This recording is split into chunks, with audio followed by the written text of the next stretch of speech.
नमस्कार। आशा करता हूँ आप ठीक होंगे। तो आज की कहानी हमारे पड़ोसी देश चीन से है। ये कहानी एक ऐसी अंधेरी रात के एक ऐसे बस सफ़र की है जिससे कई सारे रहस्य जुड़े हुए हैं। और इस घटना के बाद कई लोगों ने तो रात में सफ़र करना ही बंद कर दिया, खासतौर इस रूट पर। कहानी शुरू होती है चीन की राजधानी बीजिंग से कुछ किलोमीटर दूर yuan Ming yuan bus terminus से। 14 नवंबर 1995 की देर रात एक बस युआन टर्मिनस से निकली थी है। यह बस उस रात की आखिरी बस थी और बस की आखिरी स्टॉप था वो था सियांगसान, जिसे कई नामों से जाना जाता था। इसे फ्रैग्रेंट हिल्स नाम से भी जाना जाता था। ये जगह हाइडन डिस्ट्रिक्ट में पड़ती थी। Yuan Ming yuan bus terminus से बस का फ्रैग्रेंट हिल्स तक का जो सफ़र था वो तकरीबन 16 किलोमीटर का था। और इस बस का जो रूट था उसका नंबर था रूट नंबर 375। तो ये आखिरी बस अपने वक्त पर बस टर्मिनस से निकलती है।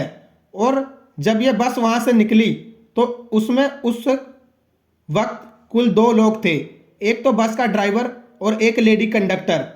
इसके तकरीबन 2-3 स्टॉप के बाद यह बस वहाँ पर एक बहुत ही मशहूर जगह है समर पैलेस, उसी के एक बस स्टॉप पर रुकती है। उस बस स्टॉप से एक बूढ़ी औरत और एक 20-22 साल का जवान लड़का और एक यंग कपल बस में सवार होते हैं। जो यंग कपल था वो ड्राइवर के पीछे वाली सीट पर जाकर बैठ जाता है और जो वो लड़का था वह दूसरी साइड वाली सीट पर बैठ जाता है बस के गेट के पास, और वह बूढ़ी औरत लड़के के पीछे वाली सीट पर ही बैठ जाती है। इसके बाद यह बस वहाँ से चली जाती है। अब इस बस रूट नंबर 375 में कुल मिलाकर 6 लोग थे, ड्राइवर और लेडी कंडक्टर को मिलाकर। और यह बस अपने तय रूट के हिसाब से अपनी मंजिल की तरफ बढ़ रही थी।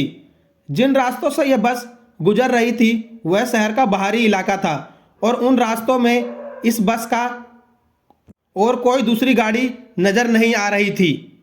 चारों तरफ बिल्कुल खामोशी थी क्योंकि लगभग आधी रात हो गई थी। उस खामोशी में बस उस बस की इंजन की आवाज़ सुनाई दे रही थी। और क्योंकि नवंबर का महीना चल रहा था तो ठंड भी बहुत ज़्यादा थी। उसके बाद जब 2-3 बस स्टैंड गुजर गए तो बस ड्राइवर को अंधेरे में खड़े 2 लोग नजर आए जो कि बस को रोकने के लिए हाथ हिला रहे थे। मगर ये दोनों लोग बस स्टैंड पर नहीं खड़े थे बल्कि अगले बस स्टैंड से काफ़ी पहले ही बीच रास्ते में खड़े थे। तो पहले तो ड्राइवर ने फैसला किया कि वह बस को नहीं रोकेगा क्योंकि वो दोनों बस स्टैंड पर नहीं थे। मगर जब उस बस की महिला कंडक्टर ड्राइवर से कहती है कि यह इस रूट की आखिरी बस है और इसके बाद यहाँ से और कोई भी बस नहीं गुजरेगी, इसलिए वह इन लोगों को बस में चढ़ने दे, तो ड्राइवर को भी लगता है कि हाँ, अगर मैंने यहाँ बस नहीं रोकी तो ये बेचारे पूरी रात यहीं पर रह जाएंगे, इसलिए ड्राइवर बस को रोक देता है। उसके बाद बस का दरवाज़ा खुलता है और ये दोनों मुसाफिर बस में चढ़ जाते हैं। मगर जैसे ही वो दोनों उस बस में चढ़ते हैं पता चलता है कि वह 2 लोग नहीं बल्कि 3 लोग थे। उन दोनों के बीच में तीसरे शख्स कंधे के सहारे ऐसे पकड़ रखा था जिसकी वजह से वो बस में चढ़ने से पहले दिखा ही नहीं। बीच वाला शख्स जो बस में चढ़ने के बाद दिखा, उसके दोनों हाथ बाकी दोनों लोगों के कंधे पर थे। उस बीच वाले आदमी का सर झुका हुआ था और उसके बाल बिखरे हुए थे जिसकी वजह से उसका चेहरा देख पाना मुश्किल था।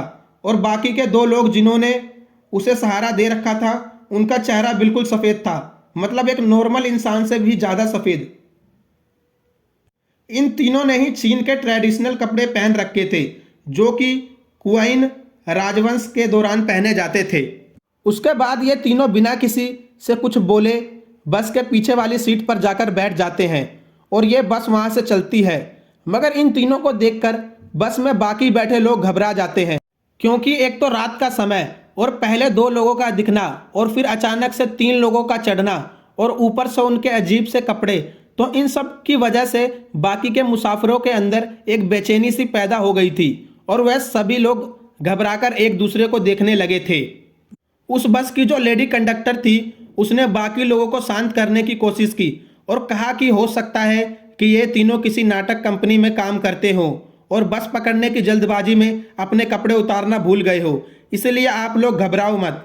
उस महिला कंडक्टर की बात सुनकर वह लड़का और यंग कपल तो शांत थे मगर वह बूढ़ी औरत शांत नहीं होती और वह बार बार पीछे मुड़कर उन तीनों को देखने लगती है। इसके 2-3 स्टॉप के बाद जो यंग जोड़ा था वो बस से उतर जाता है और फिर यह बस मंजिल की तरफ चल देती है। अब उस बस में टोटल 7 लोग सवार थे। एक बूढ़ी महिला, एक लड़का, एक बस ड्राइवर, एक लेडी कंडक्टर और वो 3 पैसेंजर जो सबसे लास्ट में चढ़े थे। बाहर ठंडी और हवाओं का शोर सुनाई दे रहा था और बस के अंदर वो लेडी कंडक्टर और बस ड्राइवर एक दूसरे से हंसी मजाक कर रहे थे। अचानक से जो वो बूढ़ी औरत थी वो अपनी सीट से खड़ी होती है और अपने आगे वाली सीट पर बैठे लड़के पर चिल्लाने लगती है और कहती है कि उसने उसका पर्स चुरा लिया है। इस बात पर उस लड़के को भी गुस्सा आता है और वह भी उस बूढ़ी औरत से बहस करने लगता है। ये शोर सुनकर उस बस की जो लेडी कंडक्टर थी वह भी वहां आ जाती है और पूछने लगती है कि आखिर क्या हुआ। तो वह बूढ़ी महिला कहती है कि इस लड़के ने मेरा पर्स चुरा लिया, मगर वो लड़का कहता है कि उसने कोई चोरी नहीं की। धीरे धीरे यह झगड़ा इतना बढ़ गया था कि जो बूढ़ी महिला थी उस लड़के का कॉलर पकड़ लेती है और कहती है कि अगले स्टॉप पर बस रोको, मुझे उतरना है और इस लड़के को पुलिस के हवाले करना है। वो लेडी कंडक्टर उस बूढ़ी औरत को शांत करने की बहुत कोशिश करती है, मगर वो किसी की भी बात नहीं मानती और अपनी बात पर अड़ी रहती है कि अगले स्टॉप पर वो इस लड़के को पुलिस स्टेशन लेके जाएगी। आखिरकार बस का ड्राइवर अगले स्टॉप पर बस को रोक देता है। जैसे ही बस रुकती है वो बूढ़ी महिला उस लड़के का कॉलर पकड़कर खींच के उसे बाहर निकाल देती है और फिर बस आगे चली जाती है। अब वह बस तो वहां से चली गई, मगर जब वो लड़का चारों तरफ देखता है तो ना तो उसे कोई पुलिस स्टेशन नजर आता है और ना ही कोई दूसरा इंसान। चारों तरफ बिल्कुल अंधेरा था। इसके बाद वह गुस्से से उस बूढ़ी औरत से बोलता है कि तुम्हारे इस झूठे इल्जाम की वजह से मेरी आखिरी बस छूट गई और इसके बाद कोई दूसरी बस भी नहीं आएगी, तो अब मैं अपने घर कैसे जाऊंगा और यहाँ तो कोई पुलिस स्टेशन भी नज़र नहीं आ रहा। तो वह बूढ़ी महिला उससे कहती है कि हाँ, कोई पुलिस स्टेशन नहीं है और मैंने तुम्हें यहाँ किसी पुलिस स्टेशन ले जाने के लिए नहीं उतारा, बल्कि मैंने तुम्हारी जान बचाई है। वो बोली कि मेरे पास और कोई रास्ता नहीं था और मुझे तुम्हें इस तरह उतारना था कि किसी को कोई शक ना हो। उस बूढ़ी औरत की यह बात सुनकर वह लड़का सोच में पड़ गया। फिर कहता है कि तुमने मेरी जान कैसे बचाई। तो वह बूढ़ी औरत बोलती है कि तुम्हें वो 3 लोग याद है जो सबसे आखिरी में बस में चढ़े थे। तो लड़का कहता है कि हाँ, मुझे याद है, वो थोड़े अजीब थे। तो वो बोली कि जब वो बस में चढ़े थे तभी से मुझे कुछ अजीब लग रहा था, इसलिए मैं बार बार उन्हें पीछे मुड़ मुड़ कर देख रही थी। इसी बीच एक बार खिड़की तेज हवा बस के अंदर आई और उनके कपड़े हवा में उड़े, तो मैंने देखा कि उन तीनों के पैर गायब थे और मुझे पक्का यकीन था कि वो तीनों इंसान नहीं थे। मुझे अपने साथ साथ तुम्हारी भी जान बचानी थी, इसलिए मैंने तुम्हें पर झूठा इल्ज़ाम लगाया और तुम्हें उस बस से उतार दिया। जैसे ही यह बात लड़के ने सुनी उसके पसीने छूट गए। उसके बाद ये दोनों थोड़ी देर बाद थोड़ी दूर आगे जाकर पुलिस स्टेशन जाते हैं। वहां गए और इन 3 रहस्यमय लोगों के बारे में बताया और जब उस बूढ़ी औरत ने यह बताया कि उन तीनों के पैर नहीं थे तो पुलिस को लगा कि यह मजाक कर रही है या इसके कोई मन का वहम है। फिर पुलिस ने दोनों को अपने अपने घर भेज दिया। इसके बाद 14 नवंबर 1995 की वो रात बीत गई, मगर अगले दिन 15 नवंबर की एक चौंकाने वाली खबर आती है। पता चला कि रूट नंबर 375 की जो आखिरी बस yuan Ming yuan bus terminus से निकली थी और जिसे फ्रैगनेंट हिल्स पहुंचना था, वो बस फ्रैगनेंट हिल्स के बस डिपो तक पहुंची ही नहीं। मतलब कि जिस बस को 14 नवंबर की रात को ही बस डिपो पर पहुंच जाना था वह बस अभी तक गायब थी। और ना सिर्फ बस गायब थी, उसके साथ साथ बस का ड्राइवर और लेडी कंडक्टर भी गायब थी। इसके बाद बस डिपो वालों ने पुलिस के पास फ़ोन किया और उस बस की मिसिंग रिपोर्ट लिखवाई। अब जैसे ही पुलिस को पता चला कि रूट नंबर 375 की वो आखिरी बस गायब हो गई है, तब उन्हें वो बूढ़ी महिला और वो लड़का याद आता है। फिर वह उन दोनों को पूछताछ के लिए बुलाते हैं और उन्होंने फिर से वही कहानी दोहराई, पर इस बार पुलिस ने उनकी बातों को सीरियस लिया और बहुत ढंग से सुना। मगर कहीं से यह बात मीडिया में लीक हो गई और देखते ही देखते रूट नंबर 375 की बस की गायब होने और उससे जुड़ी कहानियां लोगों में आग की तरह फैल गई। लोग इसको लेकर तरह तरह की बातें बनाने लगे। इधर पुलिस की बस की तलाश में जुटी ही थी, मगर इधर कोई कामयाबी हाथ नहीं लगी और इसी खोजबीन में 2 दिन बीत गए और 17 नवंबर आ गया। 17 नवंबर 1995 को पुलिस को म्यून रिजर्व ऑयल से एक बस पानी में डूबी मिलती है। क्रेन से उस बस को बाहर निकाला जाता है और जब बस बाहर आती है तो पता चलता है कि ये वही बस है जो गायब हुई थी। फिर जब बस को खंगाला गया तो अंदर से 3 लाशें मिलती है, एक बस ड्राइवर की, एक लेडी कंडक्टर की और एक उस शख्स की जिसे उन दोनों ने रहस्यमय इंसानों ने बीच में सहारा देकर पकड़ रखा था, जिसके बाल बिखरे हुए थे। अब पुलिस को यह बस तो मिल गई थी, मगर इसने इस कहानी को और सुलझा दिया, मतलब सुलझाने की जगह और उलझा दिया, क्योंकि जो 3 लाशें मिली थी उस बस में वो बुरी तरह सड़ चुकी थी।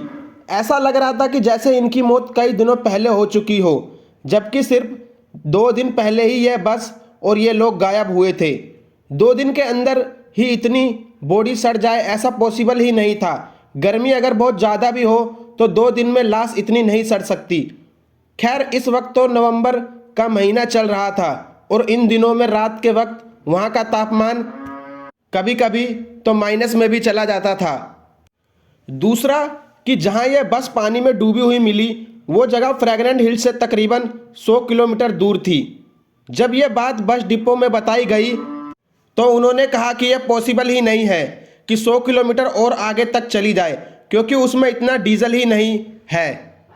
यह बात सुनकर पुलिस वाले और हैरान हो गए। उसके बाद यह चेक करने के लिए कि बस में डीजल है या नहीं, उन्होंने उसका फ्यूल टैंक खोला, मगर जैसे ही पुलिस ने फ्यूल टैंक खोलकर देखा तो पूरा फ्यूल टैंक ताजे खून से भरा हुआ था। इसके बाद पुलिस ने सीसीटीवी कैमरा खंगाले तो पता चला कि जहां से वो बूढ़ी औरत और वो लड़का बस से उतरा था वहां तक तो यह बस कैमरे में दिखी, पर उसके आगे यह किसी भी कैमरे में कैद ही नहीं हुई। और क्यों कैद नहीं हुई इसका जवाब किसी के पास नहीं था। उसके बाद यह छानबीन ऐसे ही चलती रही, मगर उसका कोई फ़ायदा नहीं हुआ।